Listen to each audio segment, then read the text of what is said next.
Africa is open for business.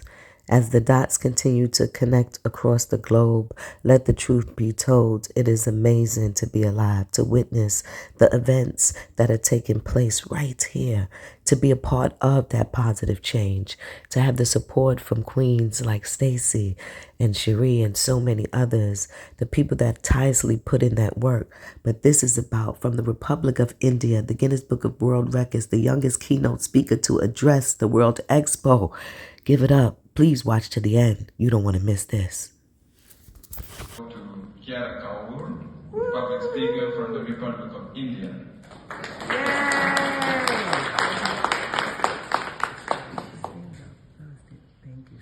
Hello everyone, I'm Kiara. Firstly, thank you for the wonderful introduction. I would like to extend my heartfelt gratitude to Dr. Didrell for giving me an opportunity to be a part of this great vision of ARDN. Thank you, Dr. Didrell.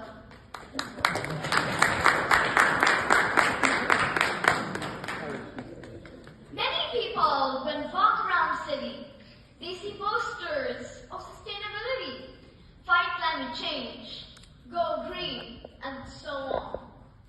But how many of them really understand the effects of climate change that they're going to face in the near future?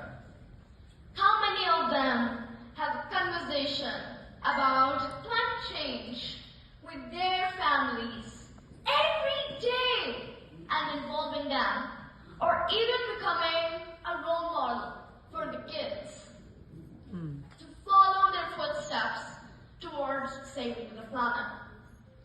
I, Kiara Kaur, 7 years old, felt the urgent need to address this issue at this prestigious platform of ARDN, supporting fight against climate change and violence against women and young girls. That's right.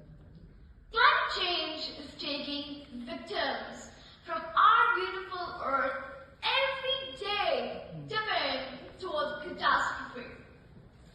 Starting from dead pine trees of Rocky Mountain National Park in the States to Africa's Lake Chad, which has lost about 80% of its surface area since the 1960s. The effects look scary and worrisome. Humans are burning fossil fuels, such as coal and oil, to run cars, fly planes, and light homes. These all release greenhouse gases into the atmosphere that wrap around the planet like a bubble, making the climate hotter. And this is not just limited to climate change, but it is acting as a serious aggravator of gender-based violence. And these two are both inextricable. The climate crisis is not gender neutral.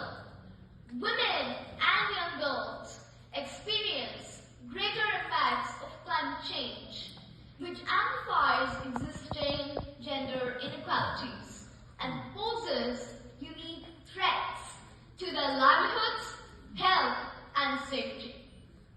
In fact, the United Nations statistics shows 70 to 80% people displaced by climate change are the indigenous people, mainly women and young girls, and affecting them and their ability to do their everyday tasks, which partly explains why some girls are forced to choose between education and managing livelihood. Violence against women and young girls is not just confined to developing countries.